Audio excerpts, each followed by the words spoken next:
Malamlam ang liwanag ng araw na tumatagos sa bintana ng malaking mansyon ng mga Salazar. Si Don Gregorio, nakaupo sa isang antigong armchair, ay marahang iniikot ang isang baso ng brandy habang nakatanaw sa malawak na hardin. Ang mga rosas sa kanyang hardin ay tila nalanta sa malamig na ihip ng hangin, katulad ng nararamdaman niyang unti-unting paglayo ng kanyang pamilya sa kanya. Sa likod ng marangyang tahanang ito, may mga lihim na nakakubli, mga lihim na magpapakita ng tunay na kulay ng kanyang mga anak. Ramon, tawag ni Don Gregorio sa kanyang matagal ng driver. Pumasok ang isang lalaking nasa late 50s, mukhang malakas pa sa kabila ng edad, at may mahinahong tindig na tila natural sa isang taong may mahabang panahong naglingkod. Opo, Don Gregorio, tugon ni Ramon habang maingat na lumapit. Bukas, ihanda mo ang sasakyan. Gusto kong dumalaw sa opisina. May mga bagay akong kailangang asikasuhin. Utos ng matanda, ngunit may kasamang hint ng lungkot sa boses. Sigurado po ba kayo, Don Gregorio? Baka mapagod kayo, tanong ni Ramon, nag-aalala sa kalagayan ng amo. Hindi na ako bata, Ramon. Ang bawat hakbang na gagawin ko ngayon ay mahalaga. Baka ito na ang huli kong pagkakataon, sagot ng matanda na may pilit ng ngiti. Tahimik na tumango si Ramon. Alam niya ang mga pinagdadaanan ng matanda, ngunit hindi niya alam ang saklaw ng mga lihim na bumabalot sa kanyang buhay. Sa loob ng halos 30 taon, si Ramon na ang naging kanang kamay ni Don Gregorio. Hindi lang siya driver, siya ang tagapagbantay, tagapagbigay payo, at minsan pa'y tagapagligtas ng matanda sa mga hindi inaasahang aberya sa buhay. Sa kabilang banda, ang 3 anak ni Don Gregorio ay abala sa kani-kanilang mga plano. Si Victor, ang panganay, ay abala sa pamamahala ng sariling negosyo. Subalit sa kabila ng kanyang tagumpay, malinaw ang kanyang motibo. Makuha ang pinakamalaking bahagi ng kayamanan ng ama. Si Regina naman, ang nag-iisang babae sa magkakapatid, ay kilala sa kanyang karisma at abilidad na makuha ang gusto niya sa pamamagitan ng matalinong pakikisalamuha. Ang bunso, si Samuel, ay tila nasa gitna ng isang moral na laban. Iniidolo niya ang ama, ngunit hindi rin maikakaila ang pagnanasang magtaglay ng yaman na hindi niya kailanman pinaghirapan. Ito na ba ang pinakahihintay nating pagkakataon? Tanong ni Victor sa kanyang mga kapatid sa isang lihim na pulong sa mansyon. Alam mo, kuya, hindi naman talaga natin alam kung anong nasa testamento ni Papa. Pero halata namang gusto niyang kontrolin tayo hanggang sa dulo, sabi ni Regina habang nagbubukas ng isang mamahaling bote ng alak. Hindi ko alam kung tama ito, ani Samuel, halatang nag-aalinlangan. Hindi pa nga tayo sigurado sa kalagayan ni Papa. Samuel, lagi ka na lang ganyan. Tumingin ka nga sa paligid. Lahat ng ito dapat sa atin mapunta. Hindi mo ba napapansin? Parang mas malapit pa sa kanya si Ramon kaysa sa ating 3. Sagot ni Victor. Halata ang galit sa boses. Huwag kang magpahuli, Samuel. Kung hindi ka sasabay, baka ikaw ang maiwan. Dagdag ni Regina na tila may patama. Tahimik na tumitig si Samuel sa kanilang dalawa. Sa kanyang puso, alam niyang mali ang balak nila. Ngunit sa mundo ng kanilang pamilya, ang pangarap ng kasaganahan ay tila nagtutulak sa kanila sa mga bagay na dati hindi nila aakalaing magagawa. Samantala, si Ramon naman ay tahimik na nagmamasid. Hindi niya inakala na ang mga anak ni Don Gregorio ay may mas malalalim pang motibo. Habang inaasikaso niya ang mga pang-araw-araw na gawain, napansin niyang tila lumalayo ang loob ng magkakapatid sa ama nila. Ang bawat utos, ang bawat pangangailangan ni Don Gregorio, tila pinapalampas na lamang ng kanyang mga anak. At ang trabaho niya, na dati simple lamang na pagsisilbi, ay unti-unti nang nagiging mas komplikado. Ramon, bulong ni Don Gregorio habang papasok ito sa opisina niya. May mga bagay na kailangang ayusin bago matapos ang taon. Anong maitutulong ko, Don Gregorio? Tanong ni Ramon, halatang gusto niyang pag-aanin ang mga alalahanin ng amo. Sa lahat ng aking yaman, Ramon, ikaw lang ang hindi kailanman naghangad ng kahit anong bahagi nito. Siguro dahil doon, ikaw ang kaisa-isang tao na mapagkakatiwalaan ko. Sagot ni Don Gregorio. habang nakatingin sa mga larawan ng kanyang yumaong asawa at mga anak noong bata pa.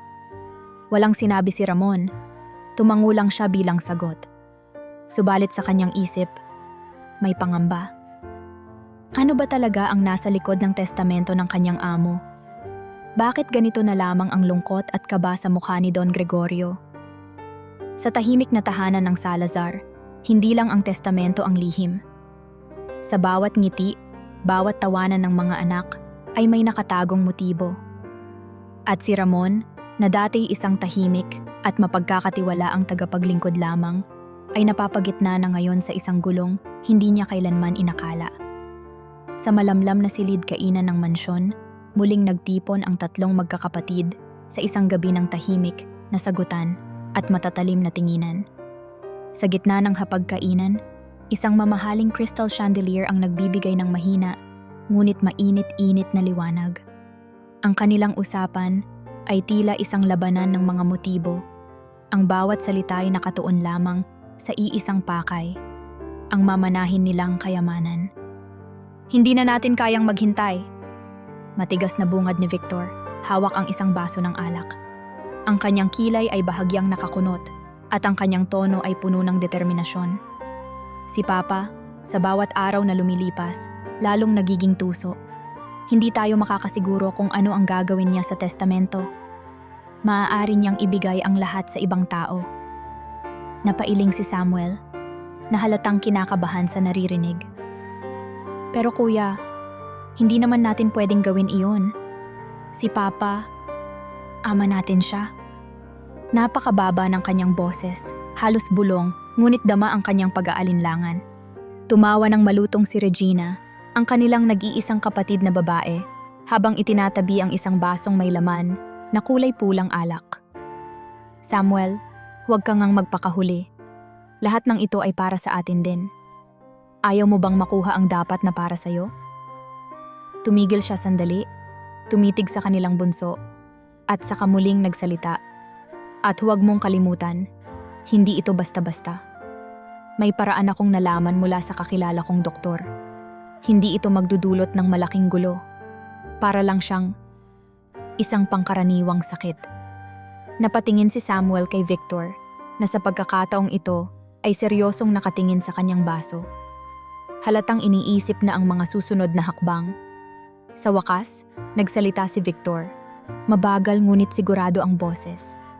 Ayokong maghintay pa. Kung ang ibig sabihin ng plano mo, Regina, ay pabilisin ang lahat, tatanggapin ko. Kausapin mo ang doktor. I-set up mo na ang kailangan. Victor!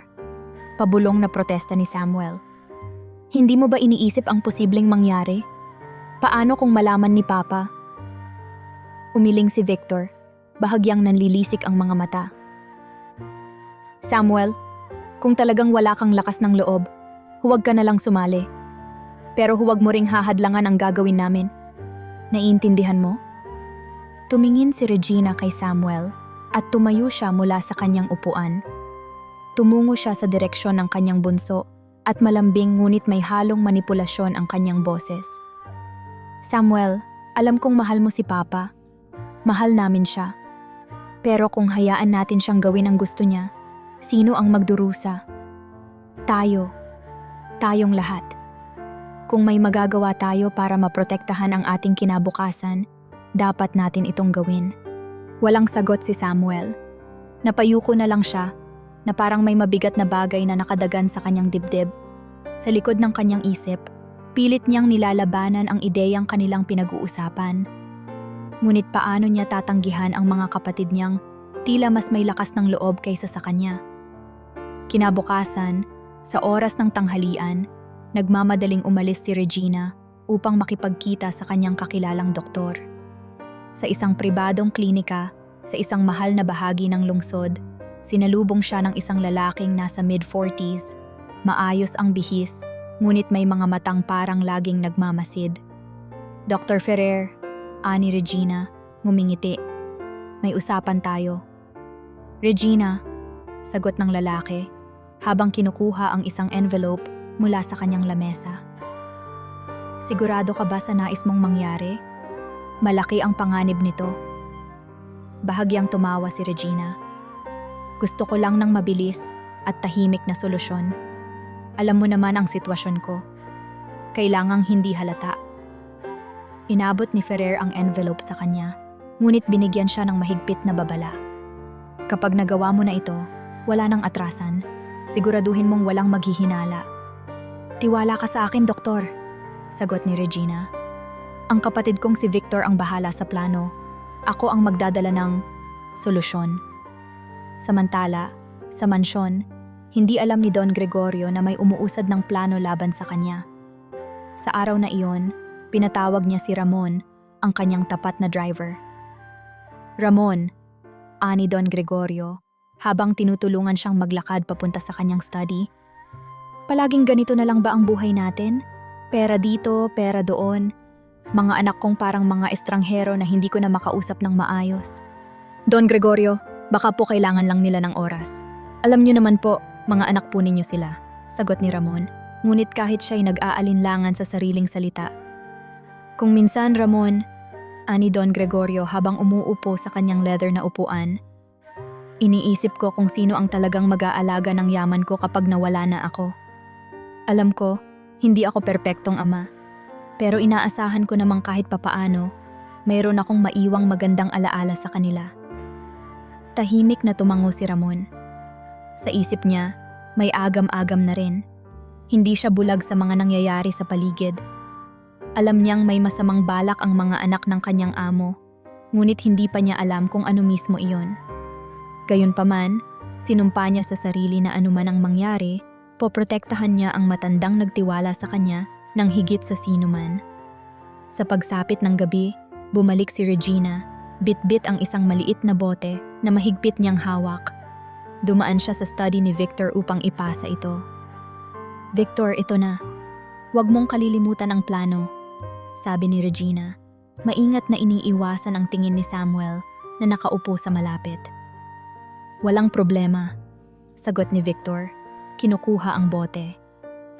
Huwag ka nang mag-alala, Regina. Gagawin ko ito sa tamang oras.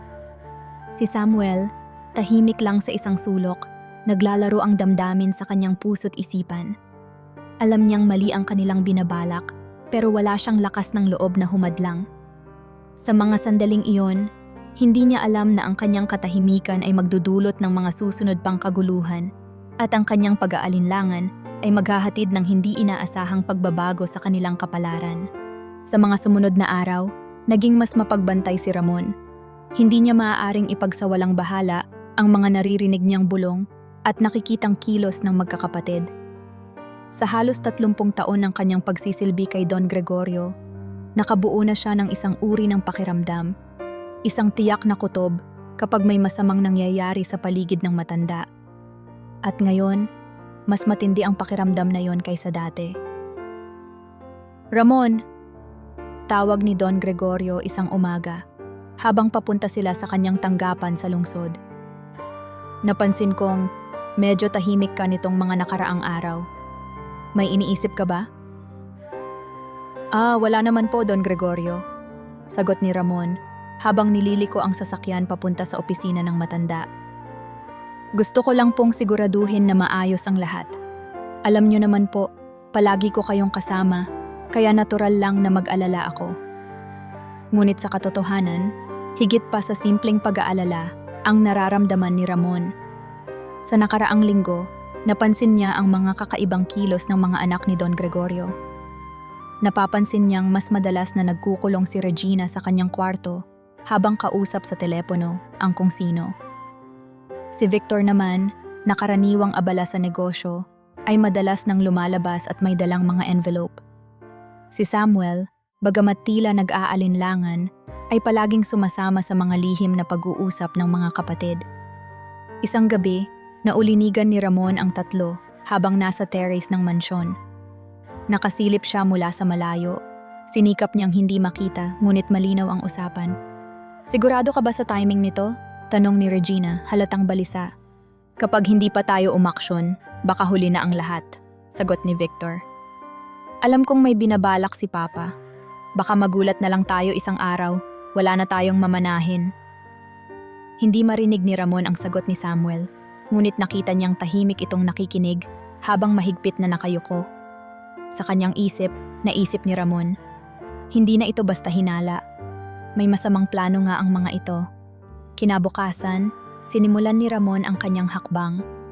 Sa halip na direktang kumprontahin ang mga anak, minabuti niyang kumilos ng tahimik. Unang-una, sinigurado niyang palaging nasa tabi niya si Don Gregorio. Tuwing pumupunta sila sa tanggapan o sa mga meeting, laging naroon si Ramon. Nagbabantay, nagmamasid. Pangalawa, kinontak niya ang isang grupo ng mga abogado na siyang naatasan ni Don Gregorio na mag-ingat ng lihim na testamento. Don Ramon, bati ni Attorney Manuel Santiago, isa sa mga abogado ng pamilya, sa kanilang lihim na pulong.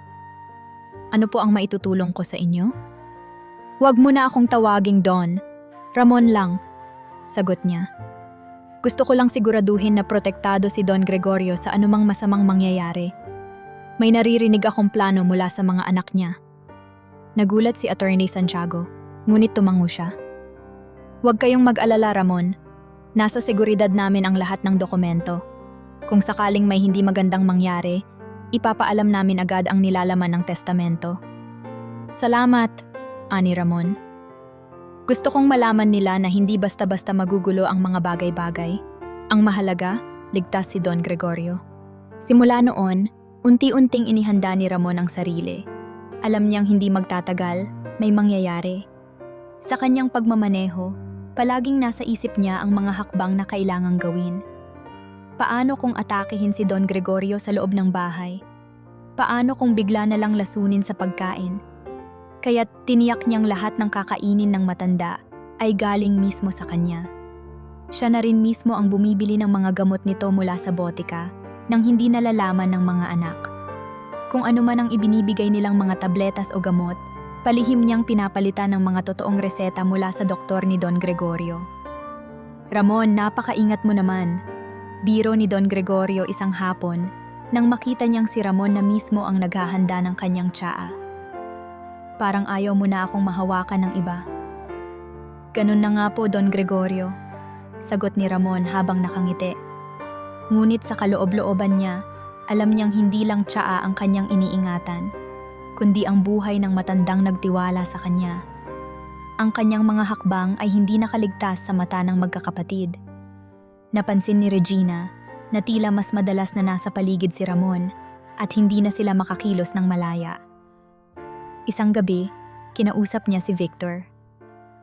Kailangan nating gawin ito kaagad, ani Regina. Hindi natin alam kung bakit napakabantay ng Draper na iyon. Baka may alam siya. Kahit anong gawin niya, hindi niya mapipigilan ang plano natin, sagot ni Victor, na tila hindi apektado. Basta't hindi tayo nagpapahalata, magiging maayos ang lahat. Ngunit sa isip ni Ramon, malinaw ang kanyang misyon. Kahit pa tila mas malaki ang puwersang kalaban, hindi siya papayag na mapahamak si Don Gregorio. Sinimulan niyang itala ang lahat ng kanyang obserbasyon, bawat galaw ng magkakapatid, bawat usapan na naririnig niya. Ginamit niya ang mga kaibigan niyang abogado upang magsilbing tagabantay ng lahat ng impormasyon. Kung may mangyari kay Don Gregorio, alam niyang may maglalabas ng katotohanan. Sa mga sumunod na araw, lalong tumindi ang tensyon. Si Don Gregorio ay hindi nakakahalata sa kasamaan ng kanyang mga anak, ngunit ramdam niyang may mabigat na bagay sa ere. Palagi niyang sinasabi kay Ramon, "Bakit kaya tila hindi ko na nararamdaman ang pagmamahal ng mga anak ko? Siguro dahil tumatanda na ako, nagiging mahirap na akong pakisamahan." Ngunit hindi ito simpleng pagkakaedad. May namumuong bagyo na nagbabadyang gumupo sa katahimikan ng kanilang pamilya. At si Ramon, ang tapat na Draper at tagapagbantay, ang magiging hadlang sa dilim na nagtatangkang lamunin si Don Gregorio. Sa gabi ng kanilang planong isinakatuparan, tahimik ang mansyon ng Salazar. Ang maririnig lamang ay ang mahinang lagaslas ng tubig mula sa isang fountain sa likod bahay at ang tunog ng mga yabag na tumatama sa marmol na sahig. Si Regina, suot ang isang silk robe, ay bumaba sa kusina. Dala-dala niya ang isang maliit na bote ng likido na tila naglalaman ng kung anong misteryosong sangkap. Sa ilalim ng mahina ngunit mainit na ilaw ng chandelier, Makikita sa kanyang mukha ang bahagyang pag-aalinlangan, ngunit mas nangingibabaw ang determinasyon. Ito na ang tamang oras, bulong ni Regina sa sarili. Pagkatapos nito, tapos na ang lahat ng pag-aalala. Inilagay niya ang bote sa countertop, binuksan ang refrigerator, at kinuha ang paboritong inumin ni Don Gregorio, isang imported na grape juice na madalas niyang inumin tuwing gabi. Kumuha si Regina ng isang baso, at habang binubuksan ang bote ng grape juice, binuksan niya rin ang maliit na bote ng lason. Dahan-dahan niyang ibinuhos ang ilang patak ng likido sa baso, binantayan niyang mabuti na walang magmamarka o magpapahiwatig na may halong kakaiba ang inumin. Nang matapos siya, inayos niya ang lahat ng bakas at maingat na itinago ang maliit na bote sa kanyang bulsa. Ngunit hindi niya alam, si Ramon ay naroroon din sa likod ng pintuan ng kusina.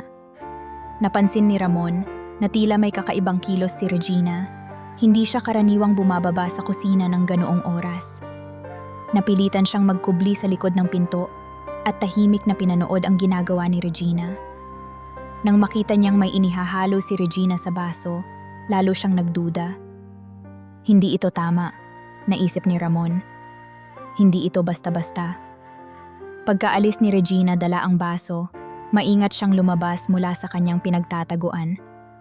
Binuksan niya ang refrigerator, kinuha ang bote ng grape juice, at sinuri ang natirang laman. Walang kakaibang amoy o kulay. Pero alam niyang hindi iyon ang basong dadalhin kay Don Gregorio. Agad niyang inihanda ang plano sa isip. Kailangan niyang palitan ang inumin bago ito makarating sa amo niya.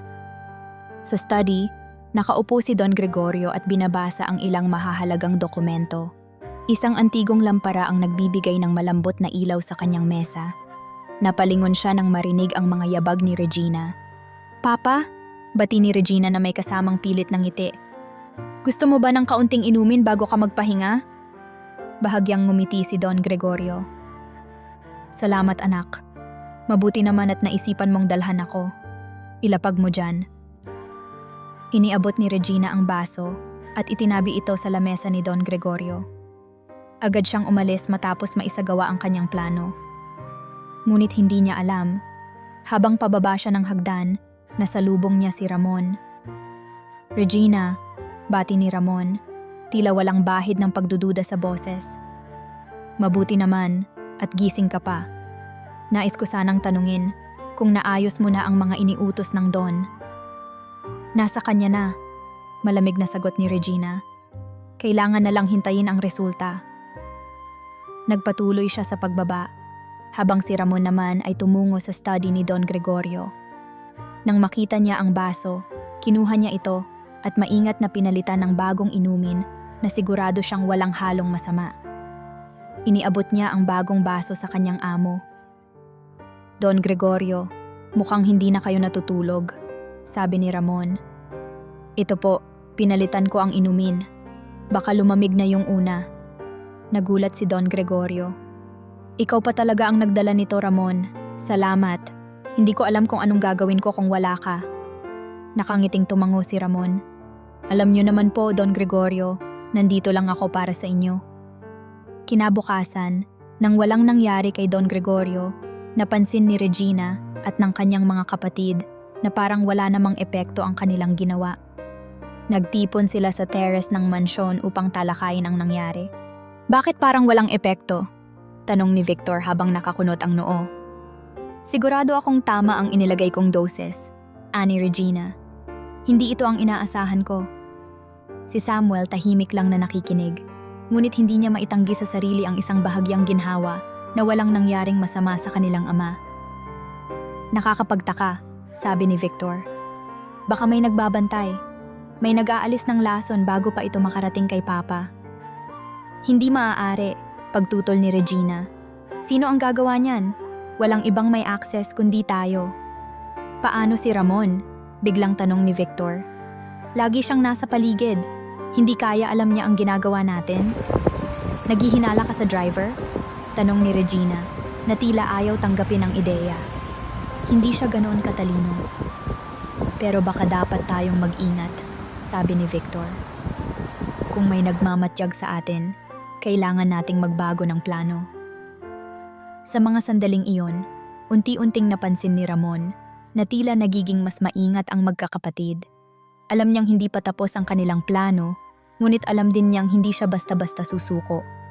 Hanggat hindi niya natitiyak ang kaligtasan ni Don Gregorio, patuloy siyang magbabantay, mag-iingat, at gagawa ng paraan upang protektahan ang matanda. Sa mga sumunod na linggo, hindi tumigil ang magkakapatid sa pagbuo ng plano. Sa pamumuno ni Victor, humahanap sila ng mas maayos at tiyak na paraan upang matanggal ang kanilang ama nang hindi sila agad mapapahamak. Sa pagkakataong ito, napili ni Victor na kumuha ng tulong mula sa labas. Sa pamamagitan ng isang kasamahan sa negosyo, nakahanap siya ng taong maaring gawin ang maselan na gawain. Isang peking doktor na si Dr. Emilio Ferrer. Si Dr. Ferrer ay kilala sa ilalim ng mundo ng mga taong gumagawa ng kaduda-dudang gawain. Hindi siya lisensyadong manggagamot, ngunit may sapat siyang kaalaman upang makalusot. Pumasok siya sa mansyon bilang tagapayo umano ng pamilya, kunwaring nag-aalala sa kalusugan ni Don Gregorio. Dahil sa karisma at pagkukunwari ni Dr. Ferrer, naging madali para sa kanya ang magbigay ng mga bagong gamot na ayon sa kanya ay makatutulong sa matanda. "Sigurado ka bang maingat ito?" Tanong ni Regina kay Victor isang gabi habang sila'y nag-uusap sa library. Ang boses niya ay mababa, puno ng pag-aalala. "Wala kang dapat ikabahala," sagot ni Victor, kalmado ang tono. "Si Ferrer ang bahala rito. Hindi ito isang bagay na matatanggal agad. Dahan-dahan, hindi halata." "Pero paano kung may makakita? Paano si Samuel?" Dagdag ni Regina na tumingin sa kanilang bunsong kapatid na nakaupo lamang sa isang sulok. "Wala akong sasabihin." Mahina ngunit tiyak na sagot ni Samuel. Halata sa mukha niya ang pagsisisi, ngunit sa kabila nito, nanatili siyang tahimik. "Kung ito talaga ang napagdesisyonan ninyo, wala akong magagawa." Sa mga araw na sumunod, nagsimula nang maramdaman ni Don Gregorio ang epekto ng mga gamot na ibinibigay ni Dr. Ferrer. Madalas siyang napapagod kahit walang masyadong ginagawa, at tila nawala na rin ang kanyang dating sigla. Ang kanyang pananalita ay nagiging mabagal, at ang kanyang pag-iisip ay tila nakukulapulan ng ulap. Ang mga anak, kunwari ay nag-aalala, ngunit sa kanilang kalooban ay iniisip nilang unti-unti na nilang nakakamit ang kanilang pakay. "Ramon," mahinang tawag ni Don Gregorio isang umaga habang binubuksan ang mga kurtina sa kanyang kwarto. "Bakit kaya tila lumalala ang pakiramdam ko nitong mga nakaraang linggo? Parang hindi ko na magawa ang mga dati kong ginagawa." "Don Gregorio," sagot ni Ramon habang inaayos ang kumot ng amo. "Baka po napapagod lang kayo, pero kung nais niyo po, maari tayong humingi ng ikalawang opinyon mula sa ibang doktor." "Hindi na siguro kailangan," buntong hininga ni Don Gregorio. "Siguro bahagi na ito ng pagtanda. Pero hindi ko maiwasang magtaka. Ang dami ng pagbabago. Pati mga gamot ko, tila iba na rin." "Baka po dapat talagang tingnan ng isa pang eksperto," ani Ramon, ngunit hindi na sumagot si Don Gregorio. Sa halip, umiling lang ito at sumandal sa kanyang upuan. Sa kabilang banda, ramdam ni Ramon na may mali. Ang unti-unting pagbagsak ng kalusugan ni Don Gregorio ay tila hindi natural. Sinimulan niyang obserbahan ang bawat galaw ng mga tao sa paligid ng matanda, partikular na ang ginagawa ni Dr. Ferrer. Hindi nagtagal, napansin niyang ang mga gamot na iniinom ni Don Gregorio ay iba sa mga nakasanayan na nitong inumin. Palihim niyang kinuha ang isang tabletas mula sa bote at isinuri ito. Dinala niya ito sa isa niyang kakilalang pharmacist sa bayan upang malaman kung ano ang nilalaman nito. Isang araw, tumawag ang pharmacist kay Ramon. "Ramon," aniya sa telepono, "hindi ito ordinaryong gamot. Ang nilalaman nito ay may kakaibang compound na hindi ko karaniwang nakikita sa mga pangkaraniwang reseta. Baka gusto mong ipacheck sa isang eksperto." Naisip ni Ramon na kailangang kumilos agad. Kung magtatagal pa, baka tuluyan nang mawalan ng lakas si Don Gregorio. Hindi niya maaaring hayaan iyon, kaya't naghahanap siya ng mga posibleng paraan upang mailigtas ang kanyang amo. Sa tulong ng kanyang matagal ng kakilala, isang retiradong doktor na si Dr. Celeste Miranda, Sinubukan nilang baguhin ang mga gamot na iniinom ni Don Gregorio. Lingid sa kaalaman ng mga anak, unti-unting pinalitan ni Ramon ang mga binibigay na tabletas ng pekeng doktor. Isang gabi, kinausap ni Ramon si Dr. Celeste sa kanilang lihim na tagpuan malapit sa mansyon. "Doc, sa tingin mo ba ay maagapan natin ito?" Unti-unti nang nanghihina si Don Gregorio. "Hindi madaling alisin ang epekto ng gamot na iyon," sagot ni Dr. Celeste na may halong pagkaalala sa mukha. "Pero sa tingin ko, kung patuloy nating babaguhin ang mga gamot niya, babalik din ang kanyang lakas. Kailangang magtiyaga." "Maraming salamat, Doc. Kung wala ka, hindi ko alam kung paano ko pa maipapaliwanag sa kanya ang nangyayari." Habang nag-uusap ang dalawa, sa loob ng mansyon ay napansin ni Victor at Regina na tila bumabalik ang sigla ni Don Gregorio. Hindi nila maipaliwanag kung bakit, ngunit halata sa kilos ng matanda na mas malakas na ito kaysa dati. Nagduda si Regina. "Victor, may hindi tama. Parang hindi umepekto ang gamot ni Ferrer. Sa halip na humina, parang bumubuti pa ang lagay ni Papa." "Kailangan nating mag-usap ulit kay Ferrer," sagot ni Victor, halatang naiinis. "Kung hindi niya maayos ito, baka kailangan nating mag-isip ng ibang paraan." "Paano kung may ibang nakikialam?" tanong ni Regina. "Paano kung may nag-aalis ng epekto ng gamot?" Hindi nila alam na si Ramon ang dahilan ng muling lakas ni Don Gregorio. At habang patuloy na nagpapanggap si Ramon na walang alam sa mga nangyayari, ginagawa niya ang lahat upang panatilihing ligtas ang matanda. Ngunit alam niyang hindi pa ito ang katapusan. Kailangan niyang maghanda para sa mga susunod na hakbang. Sa bawat paggalaw niya, alam niyang kailangan niyang maging mas maingat. Isa lang ang sigurado. Hindi siya papayag na mapahamak ang Don na nagtiwala sa kanya sa loob ng maraming taon. Ang gabi ay payapa. Isang malambot na hangin ang dumadampi mula sa hardin ng mansyon. Si Don Gregorio ay tahimik na nakaupo sa kanyang paboritong silya sa veranda.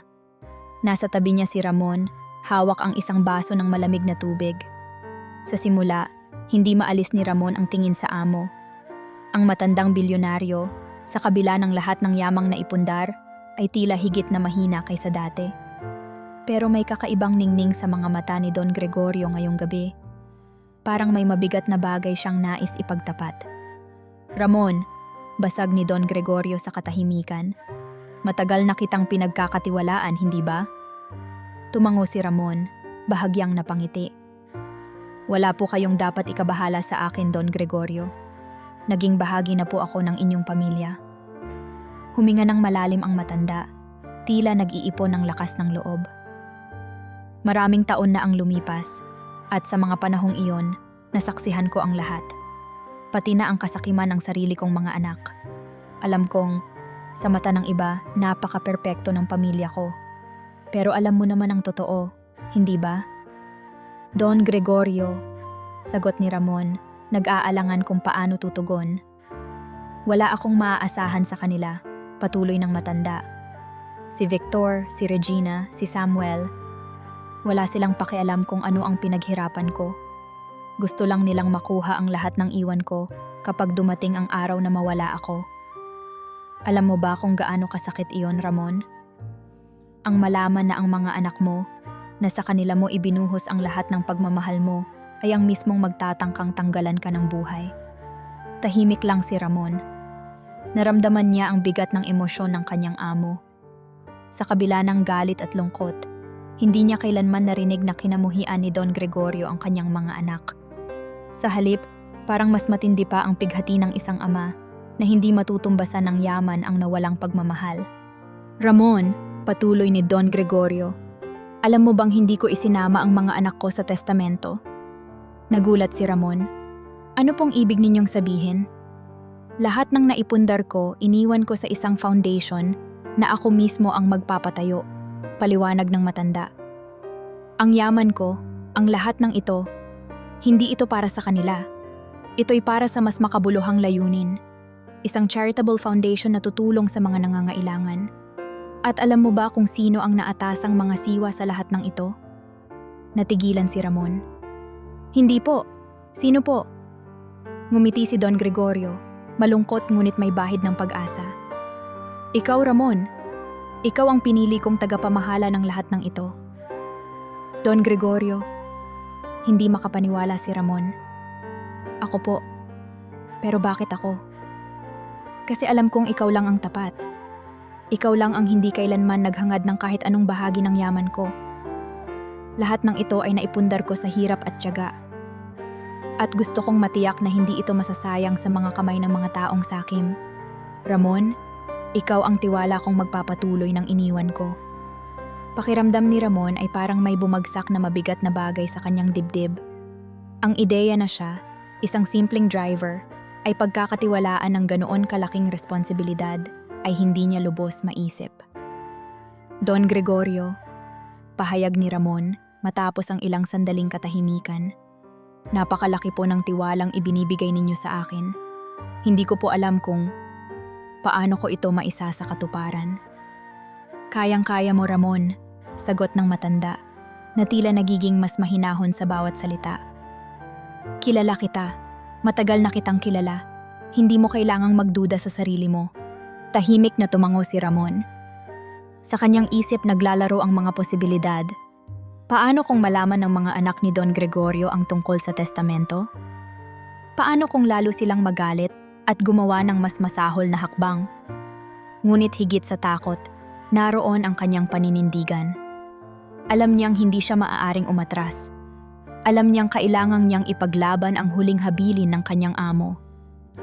Kung gayon, Don Gregorio, tugon ni Ramon, hindi ko po kayo bibiguin. Gagawin ko po ang lahat ng makakaya ko upang matiyak na maisa sa katuparan ang inyong mga pangarap.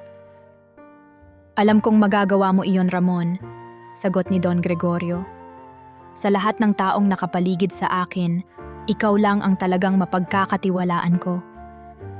Sa gabing iyon, umalis si Ramon sa veranda ng mansyon na may mas mabigat na pasanin, ngunit may mas malinaw na layunin. Hindi na lamang siya driver o tagapaglingkod. Siya na ngayon ang susi sa pagtupad ng isang pangarap na mas mataas pa sa anumang material na yaman. At sa harap ng lumalalang mga plano ng mga anak ni Don Gregorio, alam ni Ramon na dapat niyang bantayan ang bawat kilos. Kailangang maprotektahan niya ang matanda hanggang sa huling sandali at kailangang maisagawa niya ang habilin nito, ang magbigay ng bagong pag-asa sa mga nangangailangan. Sa mga sumunod na araw, nanatili si Ramon sa likod ng eksena, maingat na ginagalaw ang bawat piraso ng kanyang plano nang hindi nagdududa ang magkakapatid. Hindi siya nagtangkang magtanong ng anumang bagay na maaaring makatawag ng kanilang atensyon. Sa halip, nagpatuloy siya sa kanyang araw-araw na tungkulin bilang driver ni Don Gregorio. Ang kanyang mapagpakumbabang anyo ang naging epektibong panangga upang maitago ang kanyang mga hakbang.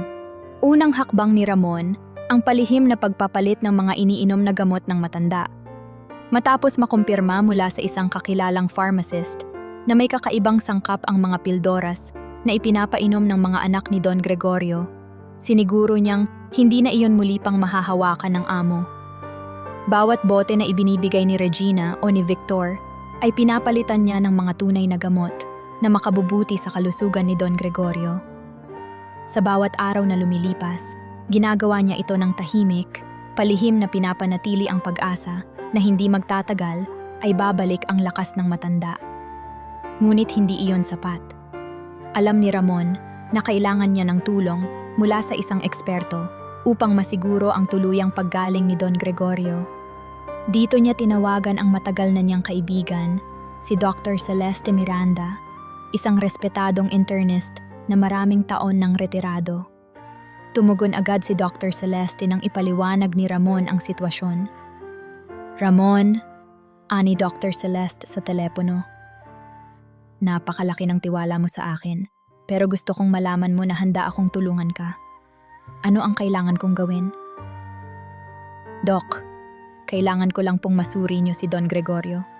Hindi niya kailangang malaman na iniimbestigahan natin ang gamot niya. Gusto ko lang matiyak na ligtas siya, sagot ni Ramon, ang boses ay puno ng pag-aalala. Walang problema, sagot ni Dr. Celeste. Puntahan ko kayo bukas. Nang dumating si Dr. Celeste sa mansyon, Ipinakilala siya ni Ramon bilang isang bagong doktor na maaaring tumulong sa pangkalahatang kalusugan ng matanda. Wala namang naging pagtutol si Don Gregorio. Sa kabila ng kanyang kahinaan, bukas siya sa ideya ng pagkonsulta. Sa mga sumunod na araw, sinuri ni Dr. Celeste ang kalagayan ni Don Gregorio. Napansin niyang may ilang epekto ng lason sa katawan ng matanda, ngunit dahil sa mabilis na pagpapalit ng gamot ni Ramon, hindi ito lumala ng husto. Unti-unti, nagbigay si Dr. Celeste ng tamang therapy at sa loob ng ilang linggo, napansin nilang bumabalik ang lakas ni Don Gregorio. Ramon, isang umaga, ani Don Gregorio habang iniabot sa kanya ang isang tasa ng kape. Alam mo ba, pakiramdam ko, mas bumubuti na ako. Hindi ko alam kung anong ginawa mo, pero salamat. Don Gregorio, sagot ni Ramon, pilit na itinatago ang ngiti. Ang mahalaga po ay gumaling kayo. Samantala, sa kabila ng tila pagbuti ng kalagayan ni Don Gregorio, hindi naging masaya ang kanyang mga anak. Unang napansin ni Regina ang pagbabago. Nang minsang dumaan siya sa opisina ng kanyang ama, nakita niyang masigla itong nakikipag-usap sa ilang mga kaibigan sa telepono. Victor, ani Regina nang magkita sila sa terrace. Parang mali ang nangyayari. Hindi ba dapat mas humihina na si Papa? Bakit parang mas lumalakas pa siya? Hindi ko alam, sagot ni Victor, nakakunot ang noo. Tinanong ko si Ferrer, pero sabi niya, dapat umiepekto na ang gamot. Paano kung may ibang tao na nag-aalis ng epekto ng gamot? Sinong gagawa niyan? Ang mga staff natin ay matagal na nating tauhan, tanong ni Regina. O baka si Samuel? Hindi si Samuel, putol ni Victor. Masyado siyang duwag para sumalungat sa atin. Kung ganon, sabi ni Regina, baka si Ramon. Napapansin mo ba? Lagi siyang nasa paligid ni Papa. Palaging may dalang pagkain o inumin. Palagi siyang nakabantay. Tahimik na napaisip si Victor. Kung si Ramon nga, kailangang malaman natin. Kailangang siguruhin natin na wala siyang ginagawa laban sa plano natin. Sa mga susunod na araw, sinubukan ni na Victor at Regina na bantayan si Ramon. Napansin nilang palaging siya ang naghahanda ng pagkain at inumin ng kanilang ama. Sa tuwing magdadala sila ng gamot, naroroon siya, tila lagi siyang may dahilan para magtagal sa silid. Kahit pa hindi niya ito diretsahang ipinapakita, dama nilang hindi lang pagiging mabuting driver ang dahilan ng kanyang presensya. Isang gabi, nag-usap ang magkapatid habang umiinom sa library. Kung si Ramon nga, ani Victor, kailangan natin siyang alisin sa eksena. Pero hindi pwedeng biglaan. Kailangang maingat tayo. Anong plano mo? Tanong ni Regina. Halatang hindi komportable sa ideya ng direktang kumprontahin si Ramon. Hayaan mo muna, sabi ni Victor. Pagmasdan natin siya. Kung totoo nga ang hinala natin, gagawa tayo ng paraan. Habang lalong tumitindi ang tensyon sa loob ng mansyon, nanatili si Ramon na kalmado at tahimik. Alam niyang napansin na ng magkakapatid ang kanyang mga kilos. Pero hindi siya nagpahalatang natatakot o nagdadalawang isip. Ang mahalaga sa kanya ay ang kaligtasan ni Don Gregorio at wala siyang planong umatras. Ang bawat hakbang na ginagawa niya ay maingat niyang pinag-iisipan. Sa kabila ng banta ng magkakapatid, patuloy niyang isinakatuparan ang plano niya. Ang tuluyang ibalik ang lakas ng kanyang amo at masiguradong magpapatuloy ang pangarap ni Don Gregorio para sa kanyang yaman. Sa mansyong tila nagiging larangan ng tahimik na digmaan, si Ramon ay nanatiling handa. Habang papalapit ang sandali ng paglalantad ng katotohanan, nananatili siyang matatag. Ang bawat tingin ng magkakapatid ay saglit lang niyang tinutugunan, at sa bawat kilos, tiniyak niyang walang makakapansin sa tunay niyang layunin. Sa gitna ng tahimik na gabi, ang mansyon ng Salazar ay tila isang kuta ng mga lihim at mga balak. Sa isang panig, si Ramon ay patuloy na gumagawa ng paraan upang maibalik ang kalusugan ni Don Gregorio, habang sa kabilang banda, ang magkakapatid ay nagiging mas desperado na maisakatuparan ang kanilang plano. Sa puntong ito, si Regina ay nagiging mas determinado. Napansin niya ang tila hindi maipaliwanag na paggaling ng kanilang ama at sa kanyang pagmamasid, nakilala niya ang tila tunay na dahilan si Ramon. Isang gabi, habang iniinom ni Don Gregorio ang kanyang panggabing tsaa, pumasok si Regina sa study ng kanyang ama. Nagkunwari siyang mag-aabot ng ilang dokumento, ngunit lihim niyang pinagmasdan si Ramon na tahimik na nag-aayos ng lamesa. "Ramon," ani Regina, may tila malamyos na tono sa kanyang boses. "Ikaw na yata ang pinakamatagal na nagsilbi kay Papa, hindi ba?" Ngumiti si Ramon, bagaman nagtataka sa biglang pag-usap sa kanya. "Opo, ma'am. Mahigit 3 dekada na rin." "Mabuti naman," sabi ni Regina, habang nagpapanggap na nagbabasa ng isang papeles. "Tiwala ka siguro na hindi ka basta-basta mawawala ng trabaho, lalo na't ikaw na ang laging nag-aasikaso kay Papa."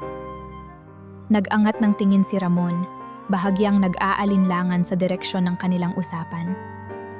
"Ang mahalaga po sa akin ay magawa ko ng maayos ang tungkulin ko."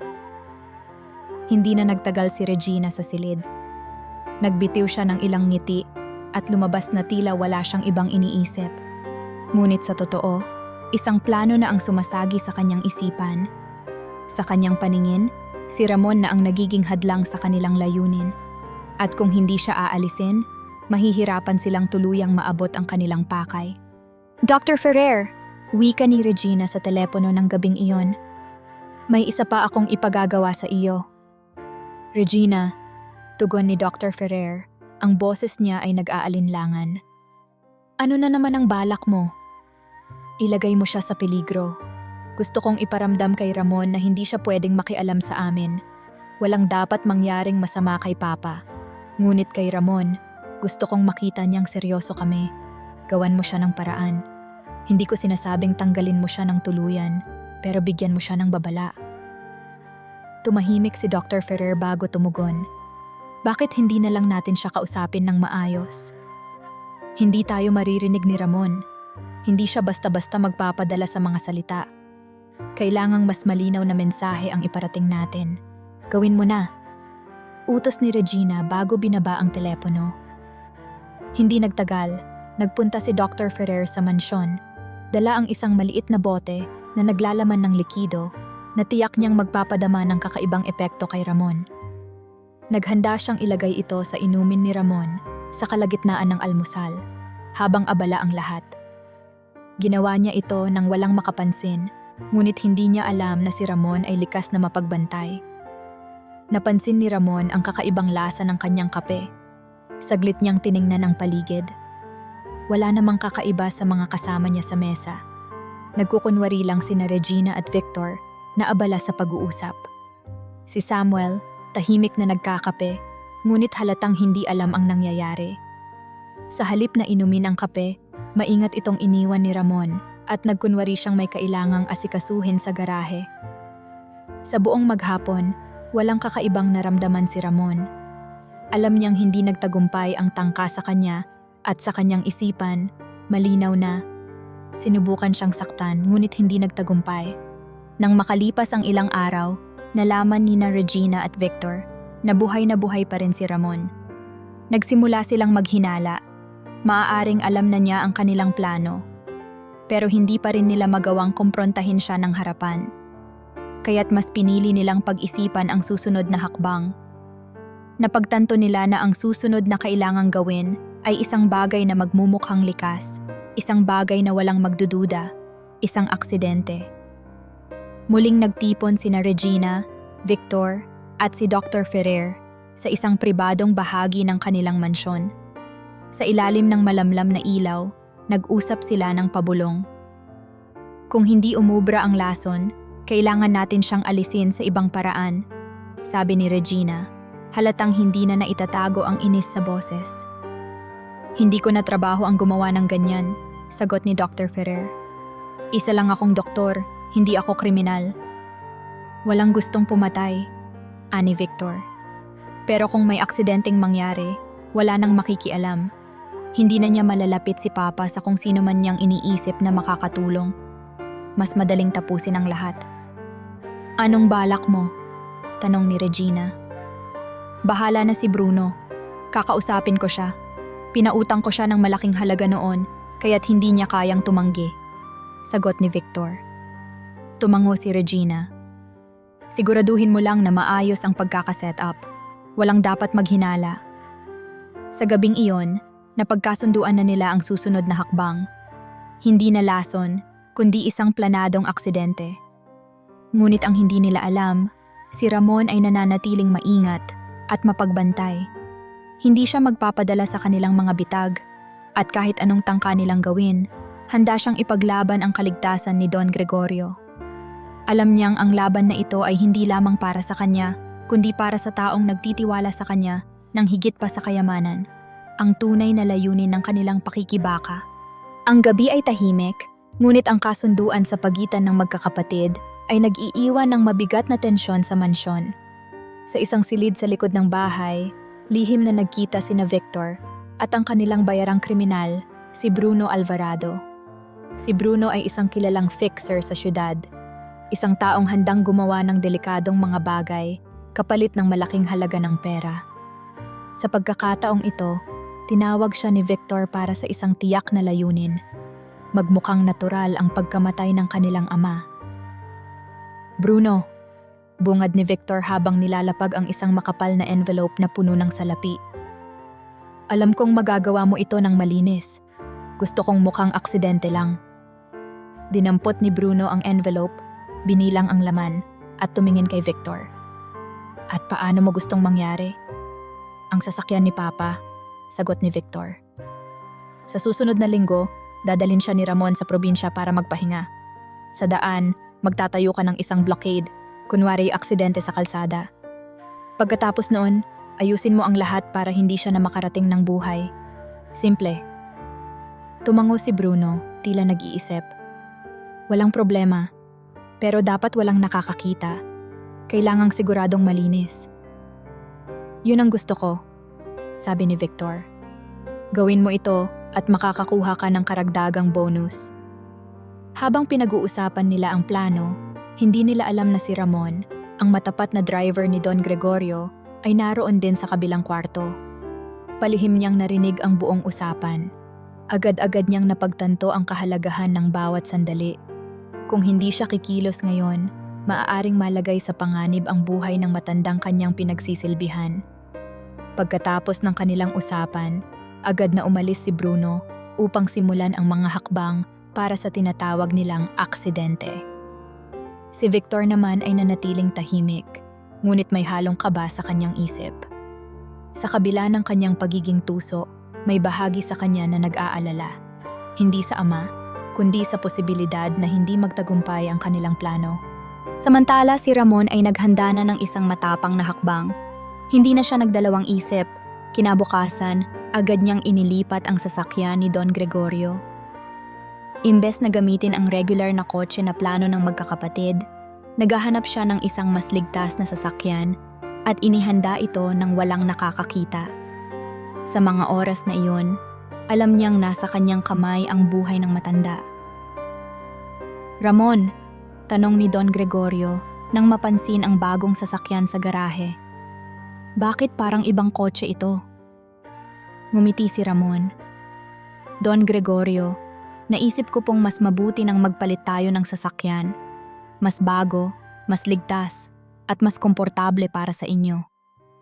Napatango si Don Gregorio, bagamat nagtataka, hindi na rin siya tumutol. Ayos naman Ramon, mabuti na rin siguro iyon.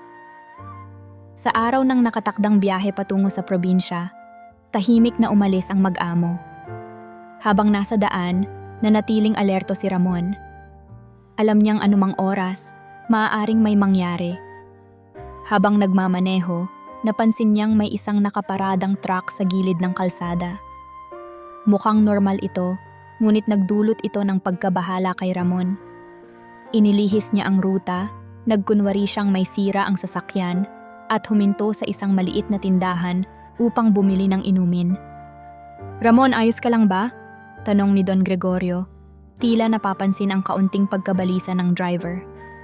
Opo, Don Gregorio, sagot ni Ramon. Sinusubukang huwag ipakita ang kaba. Gusto ko lang pong siguraduhing nasa tamang kondisyon ang sasakyan.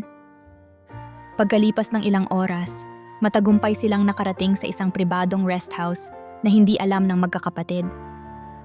Si Don Gregorio ay nagulat, ngunit hindi nagtanong.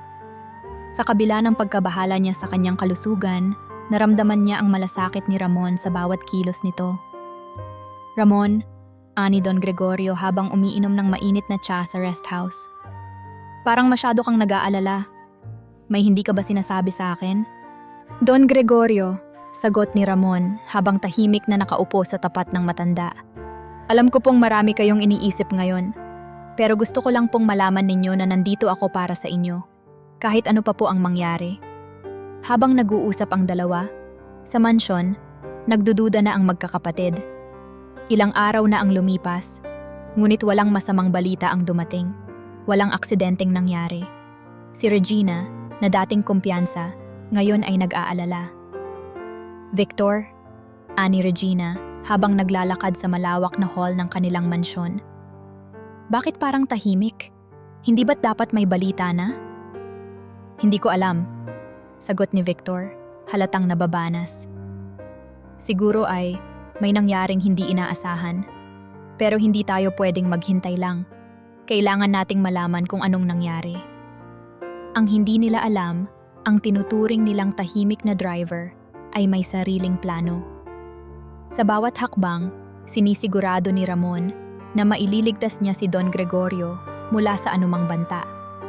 Ang kaniyang layunin ay hindi lamang ang protektahan ang matanda, kundi ang siguraduhing ang katarungan at katotohanan ay mananaig sa bandang huli. Sa paglipas ng mga linggo, hindi maikakaila ang muling pagbabalik ng sigla ni Don Gregorio. Sa tulong ni Dr. Celeste Miranda, ang matagal ng kaibigang doktor ni Ramon, dahan-dahang bumuti ang kalagayan ng matanda. Ang dating madalas na nakahiga at mahina, ngayoy muling nakatayo ng tuwid, bagamat may kaunting bagal pa rin sa mga galaw. Ramon! Wika ni Don Gregorio habang tinutulungan siya ni Dr. Celeste na makapaglakad-lakad sa labas ng kanilang maliit na rest house. Kahit papaano, parang mas gumaan ang pakiramdam ko. Palagay ko'y kayong dalawa ang dahilan kung bakit unti-unti akong gumagaling. Don Gregorio, natural lang po iyan, sagot ni Ramon habang marahang umaalalay sa amo. Kailangan lang po ng pahinga at tamang pangangalaga. Tumango si Dr. Celeste, ngumiti habang hinahawakan ang pulse ni Don Gregorio. Tama si Ramon. Ang mahalaga, unti-unti kayong bumabalik sa dati. Pero higit sa lahat, kailangan ng tahimik at maayos na kapaligiran. Kaya mas mabuti nang malayo muna kayo sa mansyon. Sa kabila ng pagpapagaling, hindi tumigil si Don Gregorio sa pag-iisip. Hindi niya maikubli ang mga alaala ng kanyang mga anak, ang mga lihim na bulong, ang mga makakapal na envelope, at ang malamig na pagtrato. Alam niyang may mas malalim pang plano ang mga ito laban sa kanya.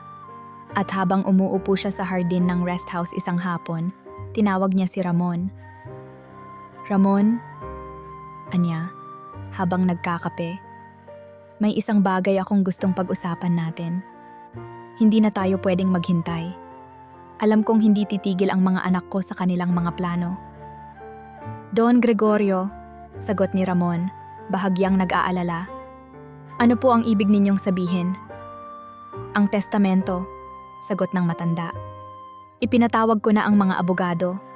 Gusto kong gawing opisyal ang lahat. Gusto kong maipakita na wala nang makukuha ang mga anak ko mula sa akin. Alam ko, sa simula pa lang, gusto na nilang kontrolin ang lahat ng naipundar ko. Panahon na para ihayag ang katotohanan. Nag-alinlangan si Ramon. Sigurado po ba kayo, Don Gregorio? Kapag nalaman nilang wala silang mamanahin, baka lalo po silang magalit. Hayaan mo silang magalit, sagot ng matanda. Ang mahalaga, alam ng lahat kung saan mapupunta ang kayamanan ko. Hindi ko hahayaang mapunta ito sa kamay ng mga sakim. Pagkalipas ng ilang araw, dumating na ang mga abogado sa rest house. Isang seryosong pagpupulong ang naganap. Sa kalagitnaan nito, malinaw na ipinaliwanag ni Don Gregorio ang kanyang mga intensyon. Ang kanyang testamento ay naglalaman ng detalyadong hatian, hindi para sa kanyang mga anak, kundi para sa isang charitable foundation na kanyang itatayo. Si Ramon ang mamamahala nito, habang ang natitirang bahagi ng kanyang yaman ay gagamitin upang makatulong sa mga nangangailangan. Gusto kong malaman ng lahat, wika ni Don Gregorio sa kanyang mga abogado, na hindi ko kinalimutan ang aking pamilya, pero hindi ko rin pwedeng pumikit sa ginawa nilang kasamaan. Ito na ang panahon upang tapusin ang lahat. Habang abala ang mga abogado sa paggawa ng mga dokumento, si Ramon naman ay lihim na naghahanda ng ebidensya. Pinag-aralan niya ang bawat galaw ng magkakapatid, ang mga kakaibang transaksyon na kanyang nasaksihan, at ang lahat ng palihim na kilos na ginawa ng mga ito laban kay Don Gregorio. Iniabot niya ang mga papel, audio recordings, at iba pang materyales sa mga lokal na pulis na kanyang pinagkakatiwalaan. Alam kong delikado ito, sabi ni Ramon sa opisyal ng pulisya. Pero kailangang malaman ng mga tao kung ano ang ginawa ng mga anak ng amo ko. Kailangang may managot. Ramon, kung totoo ang sinasabi mo, tiyak na mabigat ang kalalabasan nito, sagot ng opisyal. Pero salamat sa lakas ng loob mo. Sisiguraduhin naming mabibigyan ito ng tamang aksyon. Sa gitna ng lahat ng ito, lalong naging malapit si Ramon at Dr. Celeste sa isa't isa. Madalas silang mag-usap tungkol sa kalagayan ni Don Gregorio, ngunit sa paglipas ng mga araw, mas marami silang natutunan tungkol sa isa't isa. Si Dr. Celeste, na dating isang dedikadong doktor sa lungsod, ay matagal nang nagretiro matapos ang isang malagim na personal na trahedya. Si Ramon naman, sa kabila ng mahabang panahon ng paglilingkod, ay aminadong may pagkukulang sa sariling pamilya. Sa bawat salitang binitiwan nila, tila isang tahimik na koneksyon ang unti-unting nabubuo. Ramon, wika ni Dr. Celeste isang gabing magkasama silang nagkakape, hindi ko akalain na kaya mong gawin ang lahat ng ito para kay Don Gregorio. Iba ang klase ng pagkatao mo. Ngumiti si Ramon, bahagyang nahiya. Ginagawa ko lang po ang dapat. Matagal ko na pong tinuturing na pamilya si Don Gregorio. At ngayon, sa sitwasyong ito, alam kong kailangan niya ng taong handang lumaban para sa kanya. Tumango si Dr. Celeste, ang mga matay tila puno ng respeto. Hindi lahat ng tao kayang gawin ang ginagawa mo. Swerte si Don Gregorio na nandyan ka. Sa bawat araw na lumilipas, habang muling bumabalik ang lakas ni Don Gregorio, lumalapit ang araw ng paglalantad ng katotohanan. Alam nilang hindi magiging madali ito, pero sa tulong ng kanilang samahan, ang katapatan ni Ramon, ang talino ni Dr. Celeste, at ang determinasyon ng matanda, tiyak nilang mabibigyan ng hustisya ang mga naging pagkakamali ng nakaraan. Lumipas ang ilang linggo matapos ilantad ni Don Gregorio ang kanyang plano sa mga abogado. Sa isang tahimik na hapon, sa gitna ng abalang lungsod, isang pambihirang balita ang sumabog sa social media at mga balita sa telebisyon. Ang testamento ni Don Gregorio Salazar, isa sa pinakamayayamang negosyante sa bansa, ay isinapubliko at hindi ito ang inaasahan ng marami. Breaking news, anunsyo ng isang newscaster. Ang bilyonaryong si Don Gregorio Salazar, na kilala sa kanyang kontribusyon sa negosyo at ekonomiya, ay naglabas ng isang pahayag kaugnay sa kanyang yaman. Sa hindi inaasahang balita, ang testamento ng matanda ay isinapubliko at naglalaman ng mga shocking na detalye. Ayon dito, walang mamanahin ang kanyang 3 anak. Ang kanyang kayamanan ay ilalagak sa isang charitable foundation na itatatag niya bago siya pumanaw. Ang balitang iyon ay umalingaw-ngaw sa buong bansa at lalong-lalo na sa mga anak ni Don Gregorio.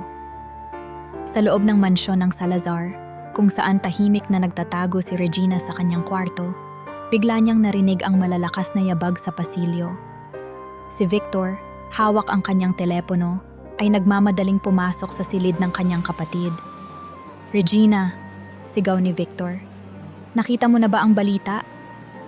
Nag-angat ng tingin si Regina mula sa kanyang laptop. "Ano bang sinasabi mo?" "Ang testamento ni Papa," sagot ni Victor, galit na galit. "Walang natira sa atin. Lahat ng yaman niya ilalagay daw sa isang foundation. Wala tayong makukuha." Natigilan si Regina, tila hindi makapaniwala sa narinig. "Paano nangyari iyon? Paano niya nagawa sa atin ito?"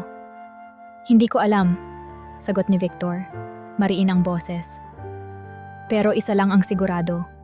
Hindi tayo pwedeng pumayag na ganito na lang. Samantala, si Samuel ay naroroon din, nakaupo sa malapit at tahimik na nagmamasid. Hindi niya alam kung ano ang sasabihin o paano kikilos. Sa kaloob-looban niya, dama niya ang bigat ng ginawa nilang magkakapatid. Ngunit alam niyang wala na siyang magagawa upang baguhin ang nangyari. Siguro, wika ni Regina pagkatapos ng ilang sandali ng katahimikan, kailangan nating harapin si Papa. Tanungin natin siya ng diretso. Paano niya nagawang isantabi ang pamilya niya? Sa palagay mo ba may sasabihin pa siya? Tugon ni Victor. Kung kaya niyang gawin ito, ano pa ang pwede niyang itago? Ngunit kahit na puno ng galit at pag-aalinlangan, napagdesisyonan ng tatlo na magpunta sa mansyon ng kanilang ama upang harapin ito. Agad silang sumakay sa sasakyan ni Victor at mabilis na bumiyahe patungo sa tahanan ni Don Gregorio. Habang papalapit sila, ramdam ang tensyon sa loob ng sasakyan. Kung hindi niya maibigay ang nararapat sa atin, kailangan nating siguruhin na may mangyayari, ani Victor habang pinipihit ang manibela. Hindi tayo aalis doon nang walang kasiguraduhan. Pero ano ang plano natin? Tanong ni Regina. Paano kung talagang ibigay na niya ang lahat sa foundation? Tahimik lang si Samuel sa likuran, pilit na nilalabanan ang damdaming siya rin ang dahilan kung bakit umabot sa ganito ang lahat. Pakiramdam niya ay wala na siyang lugar sa usapan ng mga nakatatanda niyang kapatid. Pagdating nila sa mansyon, tumigil ang kanilang sasakyan sa harap ng malawak na pintuan. Bumaba sila ng magkasabay at naglakad patungo sa pasilyo. Ngunit bago pa nila mabuksan ang pinto, bumukas ito mula sa loob. Ang kanilang ama, si Don Gregorio, ay nakatayo sa harap nila, tila payapa at walang bakas ng galit. Papasok ba kayo o mananatili na lang kayo dyan? Tanong ni Don Gregorio na ang boses ay mababa ngunit matatag. Napatigil ang tatlo. Si Regina at Victor, na puno ng galit kanina, ay tila napaisip. Si Samuel naman ay tahimik na nakayuko. Ngunit bago sila makagalaw, lumabas mula sa likod ng kanilang ama ang ilang pulis at abogado. Ang buong harapan ng mansyon ay napuno ng mga opisyal ng batas. Anong ibig sabihin nito? Tanong ni Victor, nagulat at napaatras. Victor, Regina, Samuel, simula ni Don Gregorio. Alam kong hindi niyo gugustuhing makita ako ngayong araw, pero kinakailangan. Narito ang mga pulis upang harapin ang mga ginawa ninyo laban sa akin. Ang mga tangkang lason, ang plano niyong aksidente, lahat ng iyon ay dokumentado. Ano? Bulalas ni Regina. Wala kang basihan. Hindi mo kami pwedeng akusahan ng ganyan. Lahat ng ebidensya. Pagdating nila sa mansyon, tumigil ang kanilang sasakyan sa harap ng malawak na pintuan. Bumaba sila ng magkasabay at naglakad patungo sa pasilyo. Ngunit bago pa nila mabuksan ang pinto, bumukas ito mula sa loob. Ang kanilang ama, si Don Gregorio, ay nakatayo sa harap nila, tila payapa at walang bakas ng galit. Papasok ba kayo o mananatili na lang kayo dyan? Tanong ni Don Gregorio na ang boses ay mababa ngunit matatag. Napatigil ang tatlo. Si Regina at Victor, na puno ng galit kanina. Bakit mo ito ginagawa? Tanong ni Regina habang dinadala siya sa patrol car.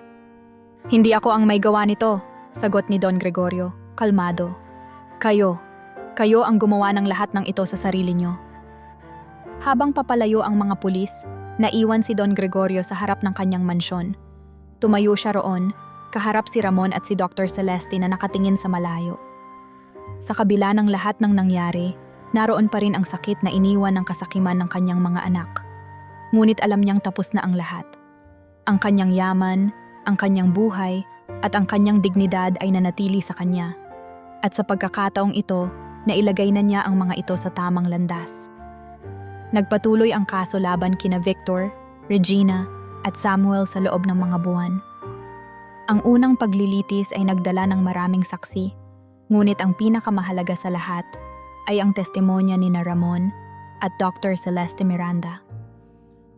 Sa unang pagkakataon, inilahad nila ang buong kwento ng mga tangkang lason, ng planadong aksidente, at ng iba pang mga paglabag na ginawa ng tatlong magkakapatid. Sa witness stand, Tumayo si Ramon ng may buong determinasyon. Mula sa kanyang mahabang paglilingkod kay Don Gregorio, batid niya ang kahalagahan ng bawat salaysay na kanyang bibitawan. Ramon Cruz, tanong ng abogado ng piskal. Maaari mo bang ipaliwanag kung paano mo nalaman ang tungkol sa tangkang lason laban kay Don Gregorio? Tahimik na tumango si Ramon, hininga muna ng malalim, saka nagsalita. Noong una, hindi ko po napansin.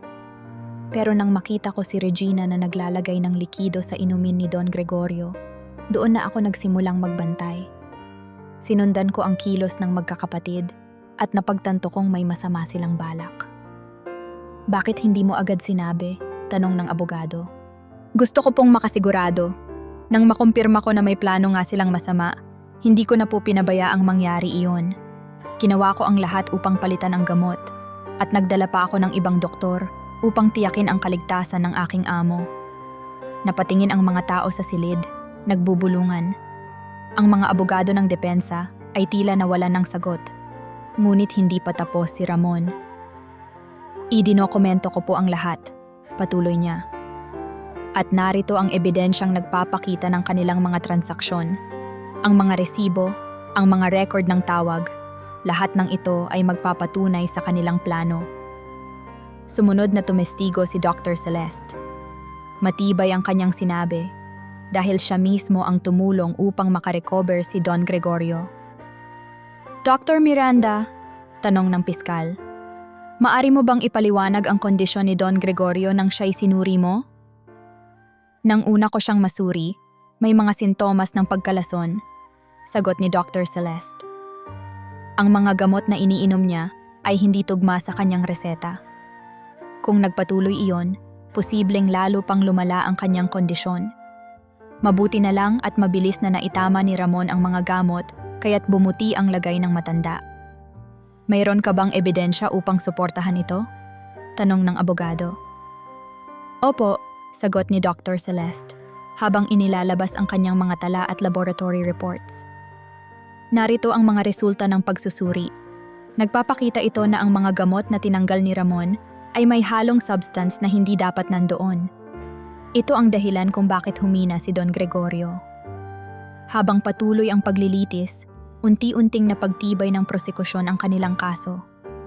Ang testimonya ni Ramon at Dr. Celeste, kasama ng mga nakuhang ebidensya, ay naging matibay na pundasyon. Hindi nagtagal, umabot na sa hatol ang korte. Si Victor at Regina ay parehong nasentensyahan ng habambuhay na pagkakakulong.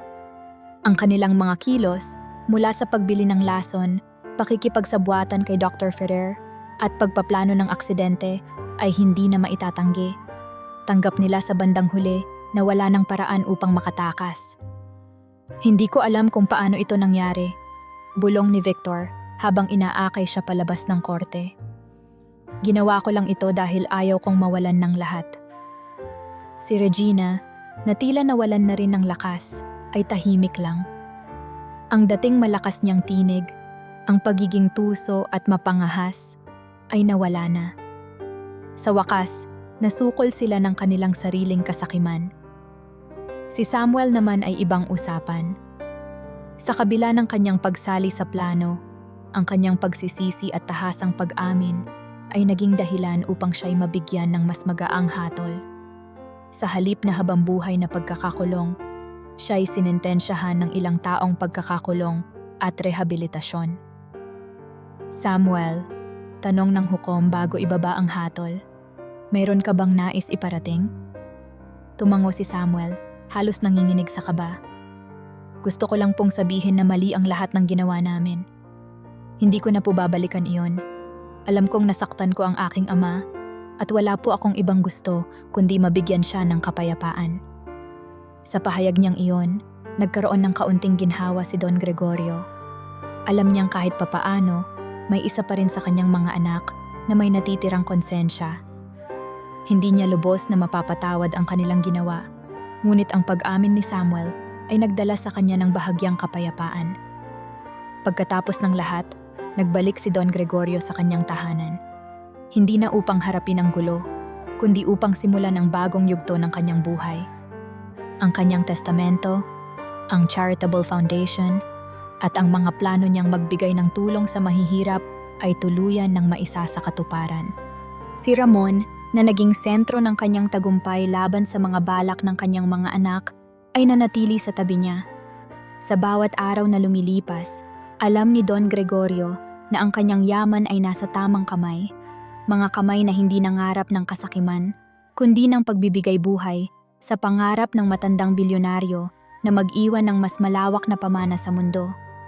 Sa kabila ng lahat ng mga pinagdaanan, nagbukas ng bagong kabanata ang buhay ni Don Gregorio. Sa wakas, natupad ang kanyang pangarap na magtatag ng isang charitable foundation na magbibigay ng tulong sa mga nangangailangan. Sa tulong ni Ramon, na naging pangunahing tagapamahala nito, mabilis na umunlad ang organisasyon. Ang mga yaman ni Don Gregorio ay ginamit upang magpatayo ng mga paaralan, klinika at mga tahanan para sa mga pamilyang wala nang ibang malalapitan. Sa bawat proyekto, mas lalong tumibay ang respeto at tiwala ni Don Gregorio kay Ramon. "Ramon," sambit ni Don Gregorio isang araw habang sila'y nag-uusap sa isang maliit na opisina ng foundation, "hindi ko akalain na magagawa natin ito ng ganito kabilis. Sa tuwing nakikita kong may mga batang natututo at mga pamilya na nagkakaroon ng bagong pag-asa, parang nawawala ang lahat ng sakit na dinulot ng nakaraan." "Don Gregorio," sagot ni Ramon na nakangiti, "wala po akong nagawa, kundi sundin ang layunin ninyo. Kayo po ang totoong dahilan kung bakit nagtagumpay ang foundation. Kung hindi po sa inyong pagmamalasakit, hindi rin mangyayari ang lahat ng ito." Ngumiti si Don Gregorio, ngunit sa likod ng kanyang ngiti ay may malalim na pasasalamat. Sa paglipas ng panahon, hindi lamang ang mga proyekto ng foundation ang nagdulot ng pagbabago. Unti-unti rin siyang napalapit sa mga taong nasa paligid niya, lalo na kay Ramon, na ngayon ay hindi na lamang itinuturing niyang driver o empleyado, kundi parang isang anak na hindi niya kailanman nagkaroon. Ngunit sa kabila ng pag-unlad ng foundation, may isa pang aspeto ng buhay ni Ramon na tahimik ngunit unti-unting umusbong, ang relasyon niya kay Dr. Celeste Miranda. Ang samahan nila, na nagsimula bilang dalisay na profesional na pagkakaibigan, ay naging mas malalim sa pagdaan ng panahon. Dahil sa kanilang madalas na pag-uusap at pagsasama, unti-unting natutunan nilang dalawa na magtiwala at umasa sa isa't isa. Isang gabi, matapos ang isang matagumpay na fundraising event, magkasamang umupo sina Ramon at Dr. Celeste sa isang tahimik na sulok ng venue. Ang mga ilaw ng lunsod ay nagkikislapan sa malayo, at ang mahinang tugtog ng piano ay naririnig sa background. "Hindi ko akalain na hahantong tayo dito," ani Dr. Celeste habang nakatingin sa mga bituin. "Minsan, iniisip ko kung anong magiging buhay ko kung hindi mo ako tinawagan noong araw na iyon. Hindi rin ako sigurado kung paano ako makakayanan ang lahat ng ito kung wala ka," sagot ni Ramon. "Dr. Celeste, sa lahat ng nangyari, ikaw ang naging lakas ko, hindi lamang sa trabaho, kundi sa buhay ko na rin." Tahimik silang tumingin sa isa't isa, at sa sandaling iyon, parang nawala ang lahat ng ingay ng mundo. Ang pagmamahalan nila, bagamat simple, ay nagbigay sa kanila ng panibagong layunin sa buhay. Ang alagaan hindi lamang ang foundation, kundi ang isa't isa. Samantala, si Don Gregorio ay tahimik na namuhay sa kanyang mga huling taon. Malayo sa gulo ng nakaraan, naglaan siya ng oras sa mas mahahalagang bagay. Mas madalas na niyang binibisita ang mga proyekto ng foundation, nakikipag-usap sa mga bata sa mga eskwelahan, at tumutulong sa pagpaplano ng mga bagong programa. Ang kanyang mga araw ay puno ng kaligayahan at katahimikan. Hindi na siya ang matandang puno ng pangamba. Sa halip, isa siyang matandang natagpuan na muli ang tunay na kahulugan ng kanyang yaman. Ang mga huling taon ni Don Gregorio ay puno ng katahimikan, kaligayahan, at kasiyahan sa piling ng mga taong totoong nagmamalasakit sa kanya. Nagsilbing inspirasyon ang kanyang buhay sa maraming tao, at ang kanyang kwento ay naging patunay na ang yaman ay hindi lamang nasusukat sa dami ng salapi, kundi sa mga relasyon, katapatan, at pagmamahal na naibibigay mo sa iba.